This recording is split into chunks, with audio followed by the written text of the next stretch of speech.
Bismillahirrahmanirrahim. Assalamualaikum warahmatullahi wabarakatuh. Salam perubahan. Sahabat semua, mari kita berisikan terus tentang Arteria Dahlan sebelum dia mendapatkan imbalan yang setimpal atas apa yang sudah dia lakukan. Bukan hanya saat menghina orang Sunda, bahasa Sunda, tapi juga rentetan ke belakangnya. Bagaimana adab yang tidak dia tunjukkan pada orang tua. Prof nanya saya terpilih bebas korupsi atau tidak. Saya yakin. Ada laporan demokrasi for sale. Anda bisa jadi menteri karena proses politik di DPR, Pak. Jangan salah. Bagaimana dia dengan sombongnya di forum terhormat meminta untuk mengatakan kepada saya, kepada kami sebagai yang terhormat. Ini ada kabar beritanya nih. Beserta jajarannya, saya baru pertama kali rapat dengan KPK di Komisi 3. Tapi perasaannya agak berbeda sedikit. Dari 5 saudara-saudara dan saudari komisioner tadi, tidak pernah terucap anggota Dewan yang terhormat.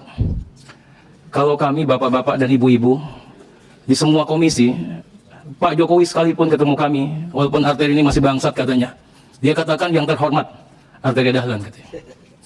Kemudian Pak Kapolri juga mengatakan, yang mulia. Kalau Pak Kapolri ya Bang ya, ini ada maksudnya bapak-bapak dan ibu-ibu, ini untuk mengingatkan kita semua, termasuk anggota Dewan itu. Kalau kita disentuh kalimat itu, kelakuan kita pasti terhormat.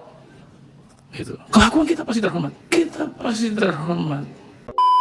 Dia bilang kalau panggil kami, kurang lebih begitu redaksinya ya. Panggillah dengan yang terhormat, yang mulia. Tapi adabnya nggak mulia sama sekali. Nggak sama sekali nggak terhormat. Sekarang mari kita tunjukkan agar masyarakat tahu, paham, mengerti, sadar bahwa 2024 jelas mana yang harus dipilih, mana yang tidak boleh dipilih. Salah satunya Arteria Dahlan ini. Ya kita lihat kabar terbaru. Kemarin kita bahas rentetan 5 mobilnya ada di gedung parlemen, bukan di rumahnya. Dia numpang parkir, nggak tahu bayar apa enggak tuh. 4 dari 5 mobilnya plat nomornya sama. Kemudian dia membuat alasan itu plat dasar, nggak masuk akal. Nah ini ternyata salah satu mobilnya sudah menunggak pajak selama 16 bulan dan totalnya di kisaran 10 juta.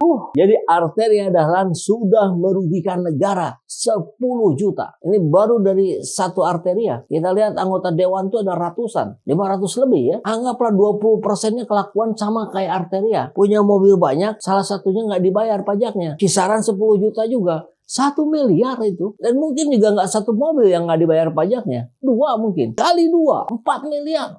Mungkin dianggap sepele ya oleh orang-orang kaya yang duitnya tidak berseri. Tapi buat kami yang didesak-desak untuk ikut bayar pajak, tapi ternyata orang-orang hebatnya malah nggak bayar pajak. Kita yang sudah diwajibkan bayar pajak, ternyata dikorupsi dulu ya yang ketahuan itu loh. Sekarang mungkin ada, tapi belum ketahuan. Atau nggak ketahuan. Mana kita tahu. Dan untuk persoalan ini kita tidak bisa husnuzon. Kita harus antisipasi. Itu uang rakyat. Oke, jangan terlalu melebar ke Dirjen Pajak ya. Kita kembali ke Arteria. Ini kemudian ditelusuri ya. Melalui situs resmi data kendaraan dan pajak kendaraan bermotor Pemprov DKI Jakarta. Di Jumat pukul 8.30, mobil merek Nissan Terra dengan nomor polisi BXXXTJS itu belum membayar pajak sejak jatuh tempo pada September 2020 lalu. Mau apa Arteria alasannya? Lagi pandemi, jual aja mobil 1 untuk bayar pajak selesai. Masih banyak lebihnya. Ini oleh cnnindonesia.com sudah ditelepon, sudah di WA Arteria Dahlannya, tapi ya sudah bisa diduga lah, nggak dibalas. CNN pun sudah mengkonfirmasikan ini ke Kasubdit Gakum Ditlantas Polda Metro Jaya AKBP Arga Dirja Putra. Namun, Arya mengaku belum mengetahui secara pasti informasi tersebut. Ya mudah-mudahan demikian ya, bukan cari aman. Oke, kita tunggu klarifikasi dari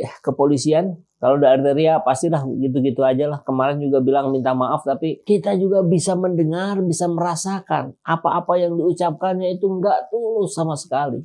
Itu jelas atas desakan PDIP. PDIP takut. Di tanah Sunda tidak ada PDIP.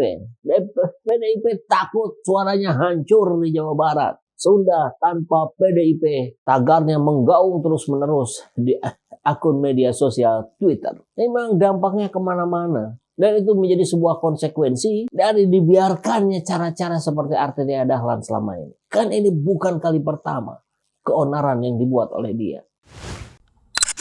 Hari ini banyak masjid yang penampakannya seperti hotel ya. Tapi di sudut-sudut yang lain masih banyak masjid yang kondisinya memprihatinkan. Dengan usia yang sudah sangat lama menjadi lapuk, tidak ada biaya untuk memperbaiki. Bahkan sebagian airnya berwarna kuning, berbau. Ya, saya yakin sahabat semua pernah 1-2 kali mengalami hal tersebut. Maka dari itu kami dari Saiful Zaman Channel bekerja sama dengan Yayasan Putra Husni Indonesia untuk terus mencari data, mencari lokasi-lokasi masjid yang kondisinya masih memprihatinkan. Dan kita akan ganti berbagai kondisi yang ada di sana dengan keramik yang baru, dengan tembok yang baru, dengan cat yang baru. Bahkan jika airnya tidak memadai, berbau, berwarna dan sebagainya, maka insya Allah kita bertekad untuk membuat sumur yang baru di sana. Jadi 2 program kami hari ini adalah, yang pertama, kita akan melakukan renovasi masjid yang kita anggap tidak layak atau masih bisa ditingkatkan kebersihannya. Dan tentu program yang sudah berjalan, Akademi Dakwah Digital Indonesia. Kita masih perlu orang-orang yang mau masuk terjun ke dunia media sosial untuk mendakwahkan Islam. Karena kita lihat di media sosial banyak sekali serangan-serangan terhadap kepentingan umat Islam. Jadi bagi sahabat yang ingin membersamai kami dalam program-program YPHI, renovasi toilet masjid,